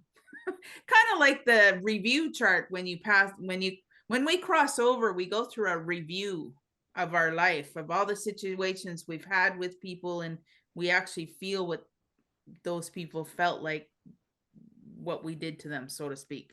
So I feel like I have a list of reviews that I've gone through as an empath, because like you said, or I think you said, we carry so many situations that aren't ours to carry. So I come from a family of 9 brothers and sisters, and lots of different scenarios, lots of tragedies happen in my family. So as a very young baby, like little girl, I experienced all those things that each sibling went through in their lives, or each parent went through in their lives. And I feel like it's like a book that I like registered in my registry. You know what I mean? And so now when it comes to, I know that I'm a 55-year-old adult. I know that my parents are crossed over now. I don't have an authority going, you should be doing this or you shouldn't be doing that. But on some level, I feel like all of these empathic things that I have seen in my life, they have come, they're waiting for me to either let go of or to heal or to recognize. And I feel like I keep my heart closed off because there's so many stories behind that. Does that make sense to you? Like there's so many there's like unfinished business, but really it wasn't mine. And like, so on a medium, so jumping the topic, so on a medium perspective, a lot of people go to mediums because they want connection with their loved one crossed over. And I often question that. Well, why do you want to do that? Well, a lot of them, they've got unfinished business with that person crossed over. And I think on an empath scale, like we can even connect to our loved ones crossed over, if you want to go really woo. And I feel like we're healing our ancestors. So we're healing our crossed over people. We're healing our grandmothers or grandfathers, whatever. And I feel like in the heart center, we're still holding the pain of all the wounds. Do you know what I mean? And I feel like, yeah, a big part of it is my own wounding. I got to trust myself more. I've got to not want to control more and all that kind of thing. But I feel as a collective, we carry each other's wounds and we don't realize it. We're not realizing it. And we're carrying wounds from people who are crossed over as well. You know? For sure. And For sure. yeah, and I feel like, how do we heal from that? Openness. I think we have to be open. We have to, yeah, you know what I mean? Yeah, and there's a lot of modalities that, like family constellations, that works with ancestral healing in and through the self. And like this is, I'm not trained in that modality at all, but this is like, again, the idea of here's the self, and this can be our ancestors, like the past, totally, right? So there, it's the energy flows two-way. It's a two-way street. So whatever we can be experiencing right now, if we recognize it, that it is in our ancestral line, we can also put the energy back toward the ancestral line. Yeah. Even if you don't know the people, it's just recognizing, well, I am here. I'm aware. Totally. And love, bringing that love in. I really feel like, I mean, that's what I feel like I would like to encourage more, is to, when we're working with this healing work, to give ourselves permission to lighten up. Right. And to like have some enjoyment with it. Exactly. Because it can, otherwise you can get lost in it. Because we're sure. looking at a very dark world, right? That if we're looking in our rearview mirror, that kind of thing, like it's dark. Totally. So we can keep moving forward and have an awareness of, I always picture this, like we're going down a straight long highway and there's just multiple car pileups on both sides, and we just like, we stop and we slow down, right? We do that, right? Yeah. When there's a car accident, we slow down. Like, is there any carnage? Is there any death? Right. Like, is there any gore? Any, like, even though it's also coupled with, is everyone okay? Yes, exactly. Right? Yep. And so if there's no one okay, like if, then maybe we'll pull over and we'll call 911, whatever. But also there's emergency crews. There's there's a lot of this that also is being taken care of. So be discerning on what you need to take on, Totally. right? Yeah.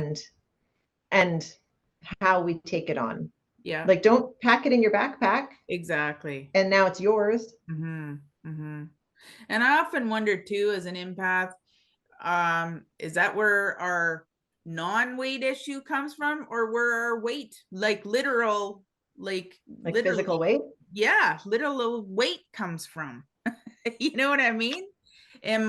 Do I stuff my face full of food because have so many emotions, and then I don't even realize they're not even my emotions, you know, that they're someone else's emotions? Or the same with, I don't know, like a nervous eater, I guess you would say, if it's someone that's thinner, Yep. you know, like do they, Spectrum again, right? There's the yeah, overeating and the undereating when it comes to totally, like that spectrum, right? right, yeah. And it's Yeah. all, I And it's feel not like, about the doing. It's not no. about the doing. It's not about the eating or not eating. Mm-hmm. And Sure, the what is important, but it's more of the why, like the underlying why.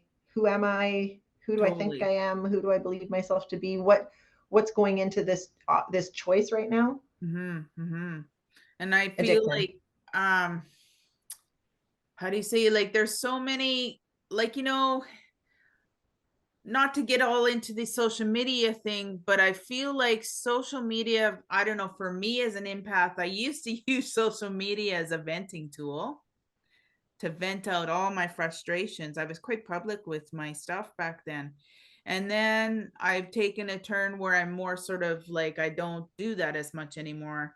And I try to be more positive now. Like I tried to be more positive things that I say or whatever. But at the same time, I think you could utilize social media. Like I think a lot of people utilize social media because they are sort of introverted and they are too shy, like in face-to-face situations, and so they sort of hide behind that. But on an empath scale, I feel like, where am I going with this?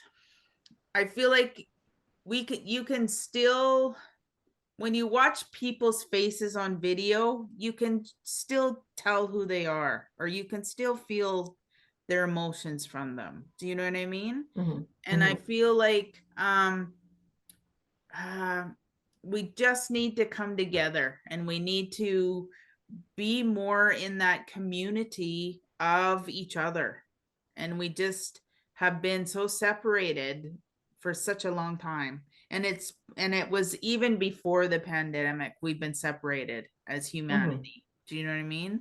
And Mm-hmm. I just feel like, and I don't know about you, what your belief is, but I know that the kids that are being born now, they are even more advanced than we are. Oh, for sure. Yeah, totally. And Mm-hmm. I feel like They have to be. as long as we can teach them the, like, right and wrong, but does teaching them, like, you know, I'll send stuff to my daughter like, stay in your truth, speak your truth. You know, a lot of people don't even know what speak your truth is. And it's like, well, Mm-hmm. it's honoring yourself and what you're feeling, and you actually say it and you don't swallow it, Mm-hmm. you know. Mm-hmm. And this whole sensitivity thing, damn rights I'm sensitive. You know, like I think we need to flip it around and be like, yes, I'm sensitive and I cry all the time. Here's my Kleenex that I keep strapped to my waist. Do you know what I Right. mean? Be Yeah. proud of that sensitivity. Like, I don't Yeah. know if you grew up watching the Mormon commercials when you were a kid. Did you used to watch those Mormon commercials? They were quite Not that I know. loving, and they were quite, so an example would be a workaholic dad that never spent time. And so it would show the mom filling up the camper with all the camping stuff that they need. And then Okay. they would lure dad into the back of the camper. And in those days, that's like the 70s. In those days, you could, well, maybe you couldn't ride in the back of the camper, but yeah, I can remember going across Canada in the back of the camper. So, but anyways, they lured dad in there, closed the door and locked it. And then they sort of kidnapped dad to go on a holiday. And those commercials were so loving and so family oriented. And they just used to make me cry. I would just stream tears down crying because I was like, oh my God, and they're going to have such a family time with dad because he's not going to go to work anymore and they're going to have a holiday, you know? And they don't have those on anymore, but that is the and then right, I used to just cry. And then as I got older as an adult, I would go see a movie in a theater and I would hide my emotion. I'd pretend, no, I'm not really wiping my tears. Do you know what I mean? Okay. So Yeah. that's the other thing for empaths I would like to see them bring back is it's okay to shed a tear in public, or it's okay to have strong feelings. I love. Yeah, go ahead. Yeah. Absolutely. Yeah. Absolutely. And also, I will say too that there is, what I see anyways, is that there is a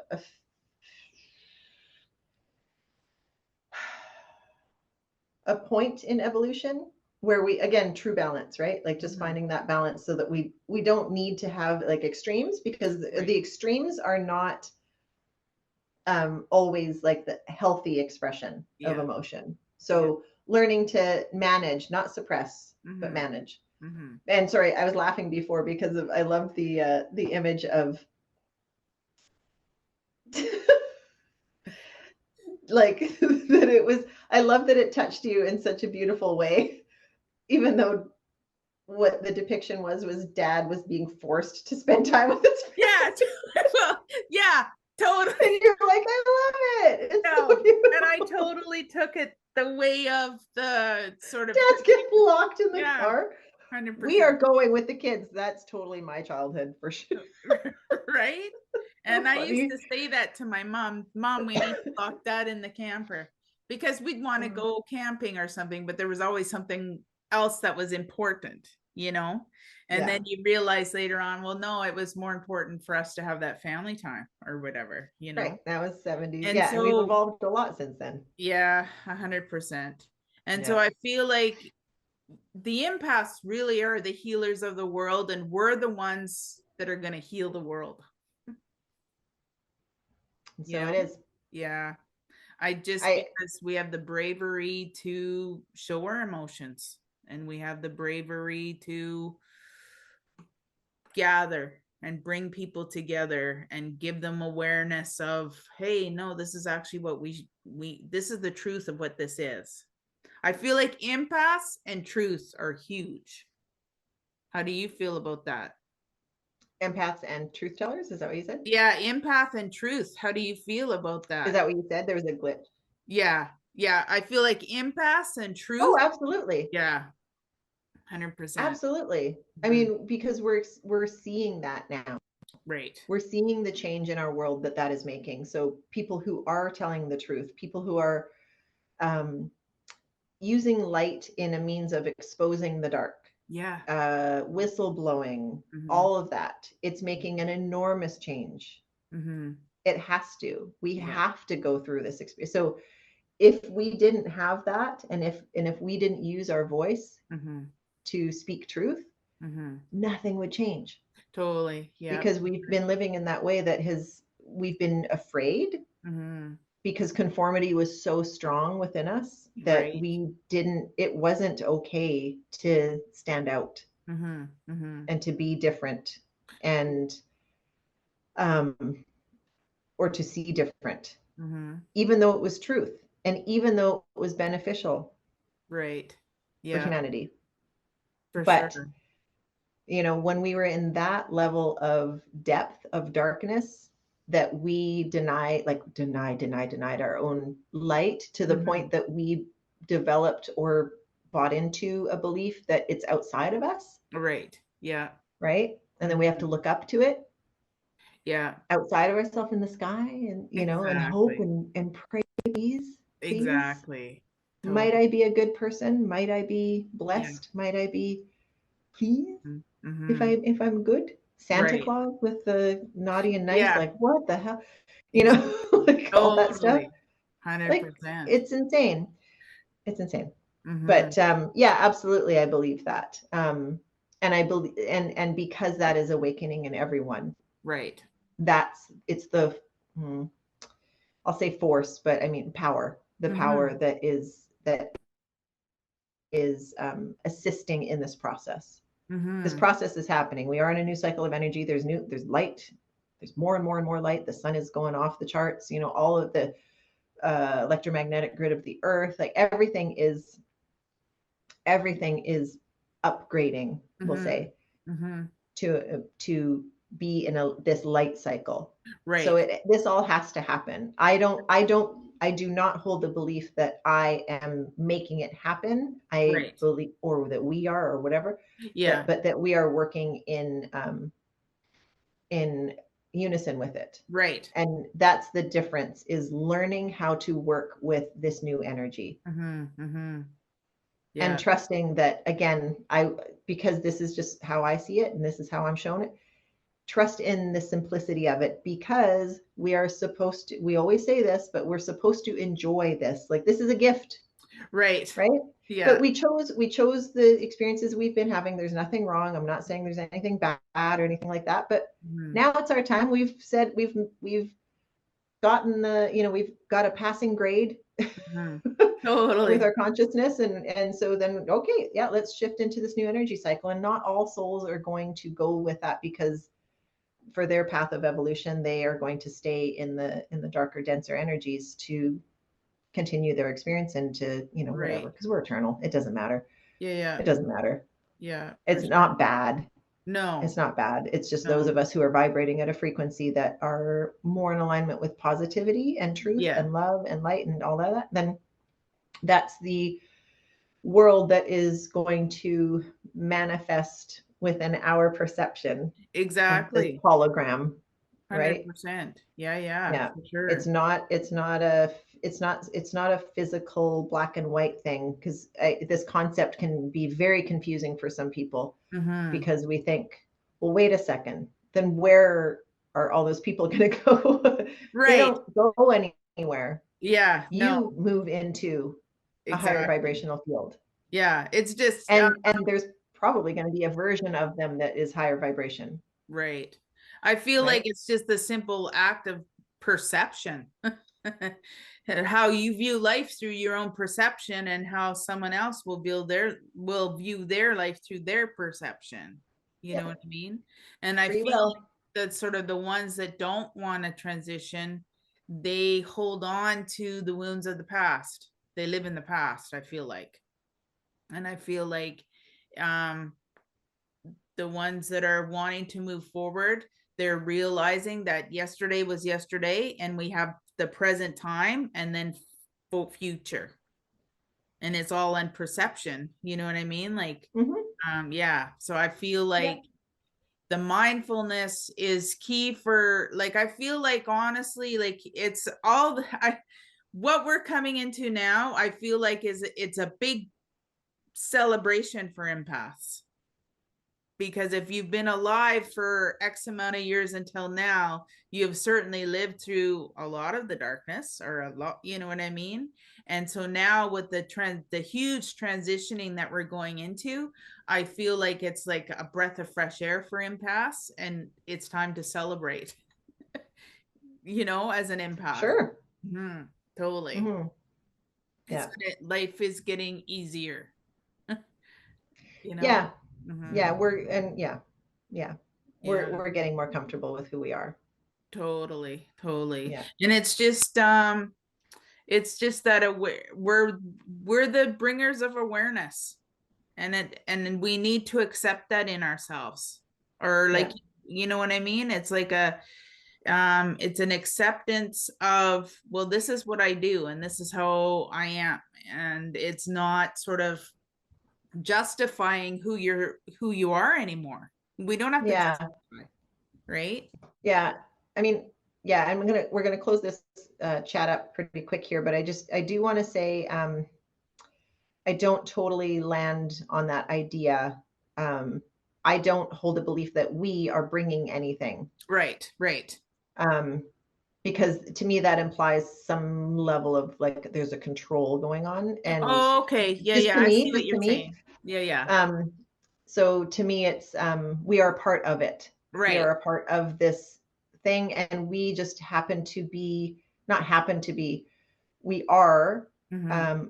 uh, people with sensibility, I Mm-hmm. will say, and choose one under the canopy, right? Yeah. Because there are very gifted healers and teachers and guides who would not maybe identify as empath. Right. So all pieces of the big picture, Mm-hmm. that of the big puzzle that fit together, that are perfect to facilitate this monumental process. But Oh, it's not like it's, we're God, right? So here I am, my mind, like not, it's right. not God and us, it's all Yeah. like divinity. It's this divine, cosmic, human, earthly, natural process Right. that we are all here Right. in, Yeah. And and I we're guess I living want to through, say, instead of having like a destructive experience and having like a there's no pause button being set and a mhm, reset of right. And humanity, right? I guess what I mean by what we're bringing is on a personal level. If we can do the work on ourselves and develop our own self-love and then project that self-love out and um let the cards fall where they lay in the lack of trying to control, um we're entering the empath time now. Like the empaths are finally not being silenced. Awakening. So yeah, we're not in silence anymore. It's fantastic. Yeah. Yeah. Well, thank you so Yeah. much. Yeah. We covered a lot. Beautiful full circle. Yeah, Yeah. Thank you too, Diane. sure. We sure did. We sure did. And so you are living in Victoria, British I am. Columbia. Yeah. Okay. So I'll Yep. put your links in the description below. So if anybody wants to find Diane, Okay. yeah, with all, you offer some really great services. So Mhm. yeah, we'll share that. And thank you so much for joining me, for being the guest to help me birth this particular podcast and on this particular subject into the world. Right. I hope that it brings some assistance and support to those who maybe have who are just having that awakening Mhm. experience of these senses, even if they've been on their path of healing and conscious evolution for a while, or it's brand new. Right. Right. Yeah, just know that you're safe, know that you're loved, Yes. And and not keep on going, alone. and it's all good. Yeah, you're Totally. not alone by, Yeah, not by a long shot, not by a long totally. shot. Yeah. Yeah, yeah, Mm. it can be, that being awake in a like zombie land can be Mhm. can be a little weird, but we're so rapid. Humanity is awakening so quickly because of that, point of, Exactly. yeah, For sure. yeah, Thank we you know so what we're talking about. much. Okay, so much love to you. You too. Take care. We'll talk soon. Okay, bye Bye. everyone.